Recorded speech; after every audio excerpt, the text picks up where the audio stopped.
आता हॉटेल व्यवसायात ते उतरलेत.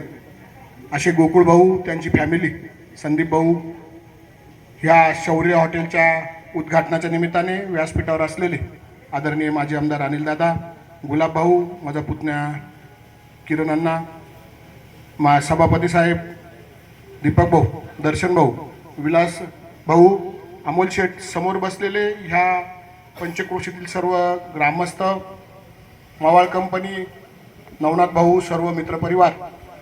खरं तर परमेश्वरांनी देशाची सेवा केली, जो देशासाठी लढला, ज्यांनी देशासाठी या सीमेवरचं रक्षण केलं, अशा व्यक्तीला परमेश्वर नेहमी यश देतो.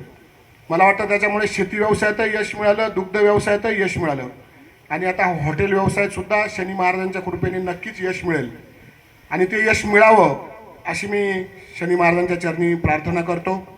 आदरणीय दादांनी सांगितलं की शनी भक्त दर्शनाला येतात आणि त्यांच्यासाठी व्हेज हॉटेल खरंच उपलब्ध नव्हतं. अत्यंत सुंदर असं हॉटेल, मवाळ कंपनी म्हटलं की काहीतरी वेगळं करतात, हे नक्कीच संदीप भाऊ.